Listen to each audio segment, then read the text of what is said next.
Hey guys, I just want to say thanks to Kevin for letting me upload to his channel. I got fourth at the Vegas Championship playing Liam Tux. I wanted to play Liam because every time I didn't play it in the main event for the last two championships, I didn't do too well, and then I ended up either winning or getting second at the regional the following day. So I just felt like that this was the best option for me to play. I really wanted to play Tux, New Spirit. I just wanted to play it. I'll start with the simple stuff. We played the 5 basic towers.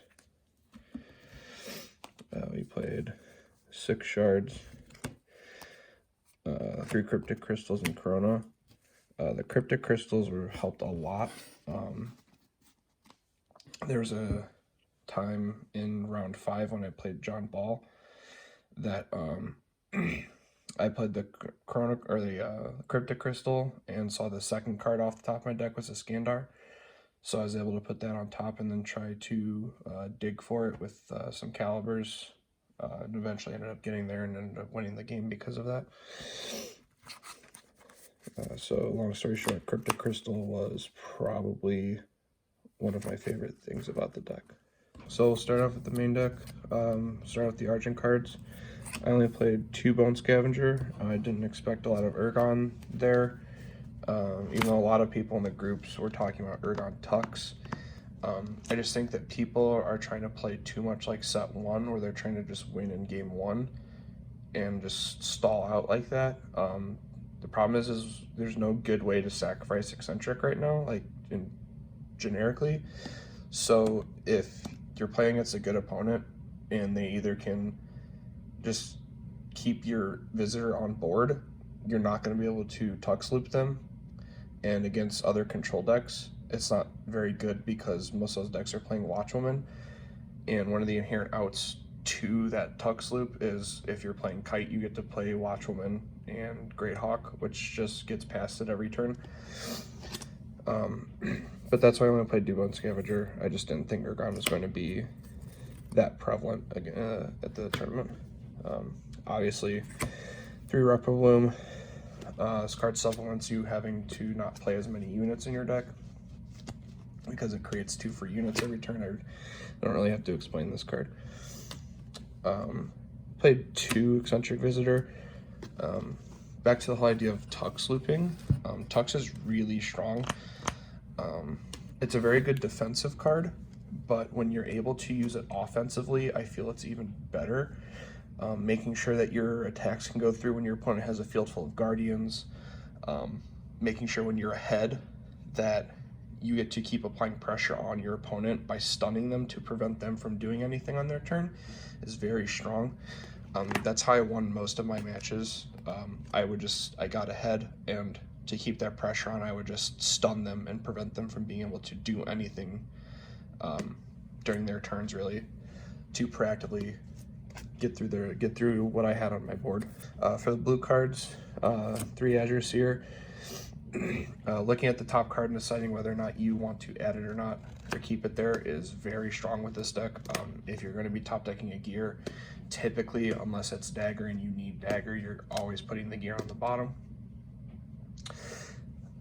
Seeing also if there's cards like, you know, if you're going to be top decking V or a Skandar or something, you know that you get to keep that card and you can get set up for that following turn. You get to draw that card.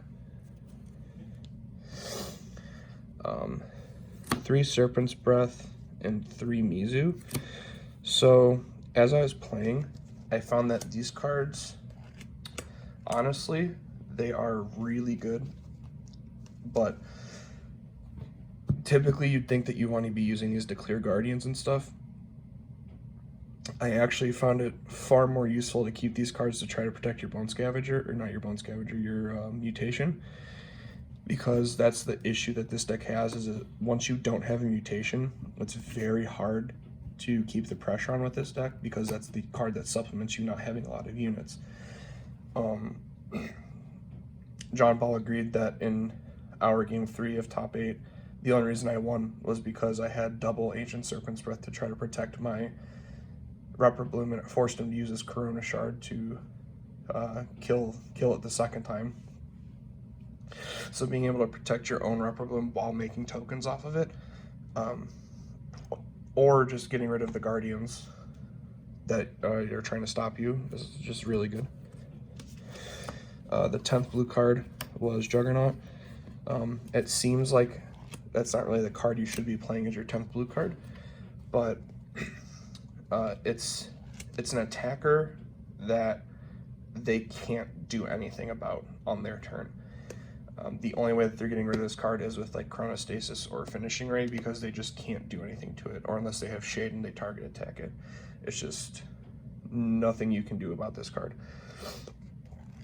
So just when you're trying to go for game and you have that card, or when your opponent's putting on the pressure, this card actually came in handy against my 5th round against John Ball. We had a very long game 1. I got up on towers against him. I think we were actually even on towers, and then to solidify me winning the following turn, I slapped Juggernaut down on turn 8 or 9, I think, and there's just nothing he could do to get past this card at that point. Moving on to the yellow stuff, 2 shard swords. I wasn't a fan of double shard sword at Fort Worth. I expect a lot more Jamail at Fort Worth, so I played double. Alright, I mained a hammer at Fort Worth, and I had cut one of the shard swords from when I had played at the regional in Orlando. But I was expecting a lot of Liam, so you need to be able to clear your opponent's 002 as quick as possible in the mirror. The mirror is almost just like a race. If they don't have that card and you have that card, or vice versa, it's going to be a very hard match for you to try to win. So you just need ways to be able to get rid of problem cards like that.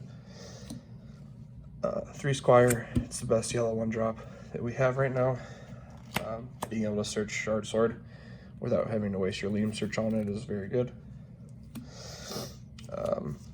1 Longinus and 1 Hammer. Played 10 total gears in the deck. Longinus is just your gear that you use for quick removal.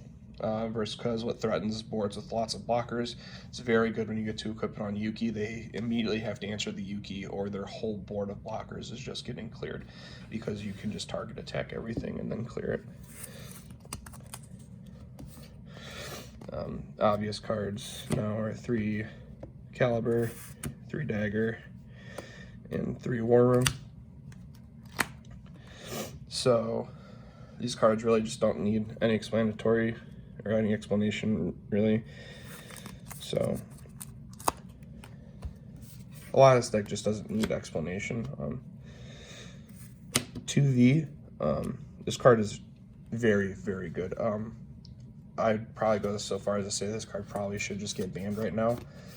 It's way too strong with Repro Bloom in the game, but I think Repro Bloom is a necessary card right now. If you get rid of Repro Bloom, aggro decks die, and then we are back to set 1 metas where we're playing game 1s, and there's no point having a side deck. Being able to restand all your tokens is way too strong. Something that Ryan Valentino pointed out to me when I played him in round 2 was it's not the number of gears you expel with V, it's the total cost of the gears that you expel with V. So you can expel 1 Shard Dagger or 1 Caliber or 1 Longinus or Versca to then restand your 002. So something after I found out that was very useful to take advantage of, and almost came in a lot of situations where I could almost restand a Skandar. 3 Yuki. Again, was expecting a lot of Liam mirrors or aggro mirrors in general, so I thought that Yuki was a better choice over Shard Beast. If you're going to be expecting more control decks, I would think that you would pick Shard Beast over Yuki. The problem is against good players, they will keep your Shard Beast on board, and then you are never going to be able to play things like VE or Finishing, right? Granted, your deck really doesn't play multiple copies of cards like that or that high, but it's still very problematic when you can't play those cards when you need to. 2 Finishing Ray. Kind of seems counterintuitive when I say I'm expecting more Liam than anything, but you have space in the deck that you have to take into account. Plus, if you're playing aggro mirrors, you most likely aren't going to be getting that far to where you need multiple Finishing Rays. Usually 1 Finishing Ray is able to decide the game. Sometimes it can't. Sometimes players just have really good hands where you need multiple Finishing Rays. Sometimes 1 Finishing Ray just ends up losing you the game anyways. So, and then the last card was a Skandar. I debated with a friend for a while if he said that a Skandar shouldn't be in the main deck because it conflicted with V having gears in the discard and you wanting to be able to sometimes expel gears to protect your mutation. I think a Skandar is one of those cards where you just have to play it because if it sticks, this card's usually breaking 2 towers and or getting rid of 2 units. So for the side deck, played the 3rd Scavenger in case we played against Urgon. Double Master Genzo. This is strictly for against Urgon. It lets you play your Bone Scavenger a little aggressively if you need to have a 1-drop, because then you get to play him on 2 and bring your Bone Scavenger back and trigger the Arrive ability. So now your opponent has to deal with you having 5 Bone Scavengers instead of just 3. Played the 3rd Eccentric Visitor for the control decks, mainly just to keep getting tucks to go off to get my attacks to go through. For aggro mirrors was Shard Spider. Card was actually very good. There's a lot of times where I sided in and ended up not mattering, because when I saw it, I was just in a advantageous position, so I never actually got to play the card really. But when I did get to play the card, it was a very good card. It's a very good control tool. The best card in my side deck was by far Silver Mist Phoenix. This card is very good against Jamail. You see it in Game 2 of Top 4 against Eric Goodwin. This card's what single-handedly, I think, won me that game. Just not being able to be targeted by spells is really big. And Jamail just has a really hard time dealing with this card, especially if it's early. They either have to just drop a Finishing Ray on it, or they have to try to block and kill it through blocking.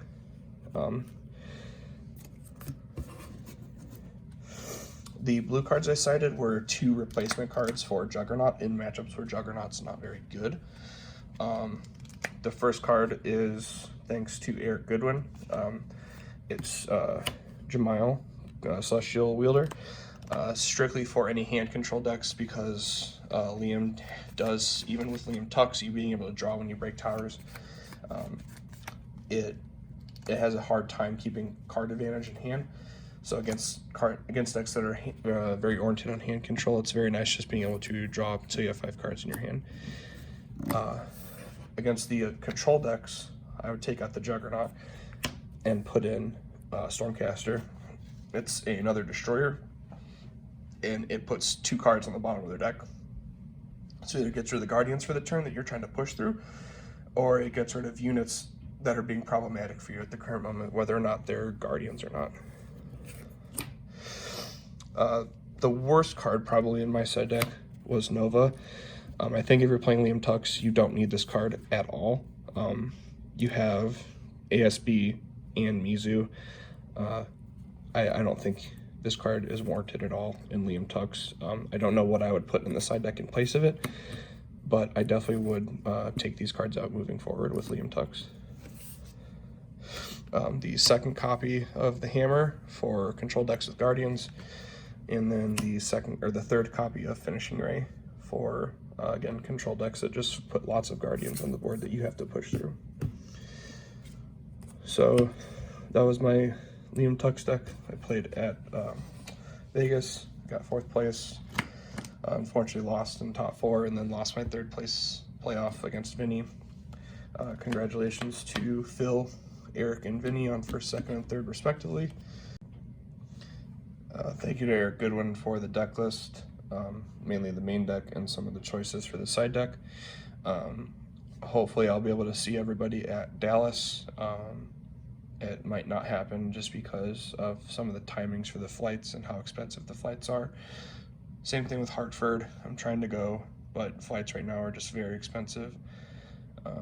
I do hope to see a lot of you guys there, and I hope to continue doing well at events, and I will see everybody at the next event that I go to. Thank you.